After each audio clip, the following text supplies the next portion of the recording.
to the Wonder Inc. Broadcast News. I'm your host, Allison, and today we'll be meeting a man who might be the most unusual person on the entire planet. Not only is he a bit strange, but he has also started the most unique zoo you'll ever see. But more on that in a moment. First, let's check in with Grant, who clearly loves how beautiful the weather is today. Thanks, Allison, and you're right. Today must be the most amazing day of the entire year. There's not one single cloud in the sky, and the temperature is marvelous. In fact, here's the forecast for the entire week. Sunny and splendid. Thanks, Grant. We won't take this wonderful weather for granted. I love it. Take it for granted. Now back to our main story. Our special reporter Riley has been sent out to find the strangest man on the planet and his unusual zoo. Riley, can you hear me? Yes, you are right here with Riley, and I'm interviewing a man named Noah who has to be the most unusual man on the planet. Well, I guess that's true. I mean, all the people around me only care about themselves. They do mean and harmful things. What I care about are making the right choices and trusting in God. Still, all those around me are living lives full of sin. Sin? Where do you think that came from? First, God made everything, and it was very good. He even made us, humans. I have that report right here. Yes, God made day and night, water and land, plants and animals. And the first people who he made in his image to reflect what he is like were named Adam and Eve. Yes, they're given everything they needed to have a wonderful life and to bring order to all that God has made. But they chose to disobey God. That's how sin entered the world. Sin is any wrong thing that we do. It separates people from God. After Adam and Eve sinned, sin became a part of all people and all things in creation. This report here shows that sin has been on the rise ever since Adam and Eve first disobeyed God. How do you think that makes God feel? He became very sad. Yes, according to this biblical report, God said, "I created human beings, but I will wipe them out." Wow, sin is a very serious thing, but God saw one person who wasn't living sinfully. That's you, Noah. God saw that you make right choices and honor God through the way you live. So what happened?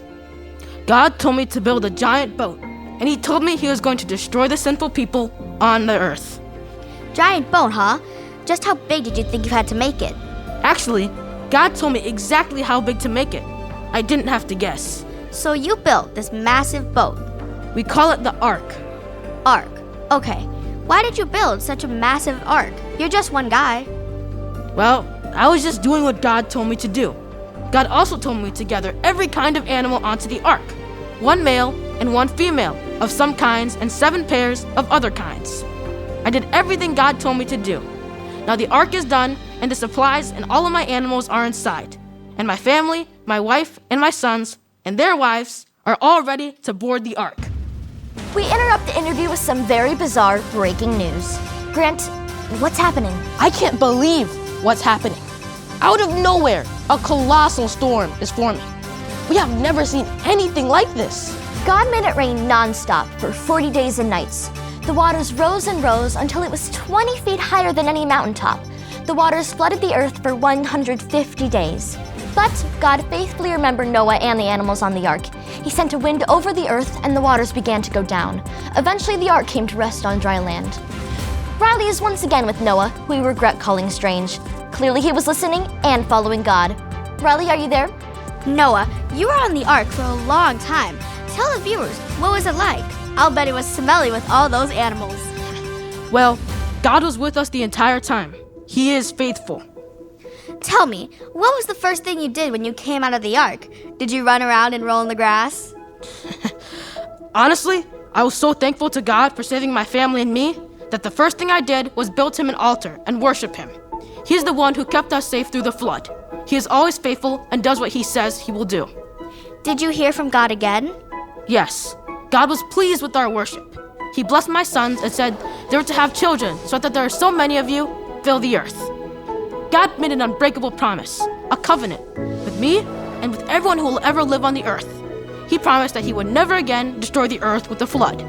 God had put a rainbow in the sky as a reminder of his promise. Thank you, Noah. You've been right there with Riley.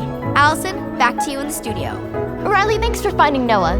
And thank you, Noah, for sharing your story. It certainly was a wild ride. The story of Noah is so wonderful and completely true. God was faithful to Noah through the flood, and God is still faithful to us today. Every time you see a rainbow, you can remember God's faithfulness. I'm glad we got to meet Noah and learn from his story that God is faithful and that God values obedience and righteousness. I'm Allison, and you heard it here with the entire WIBN team. God honors righteousness. That's all for today's segment, but remember, stay curious and filled with wonder.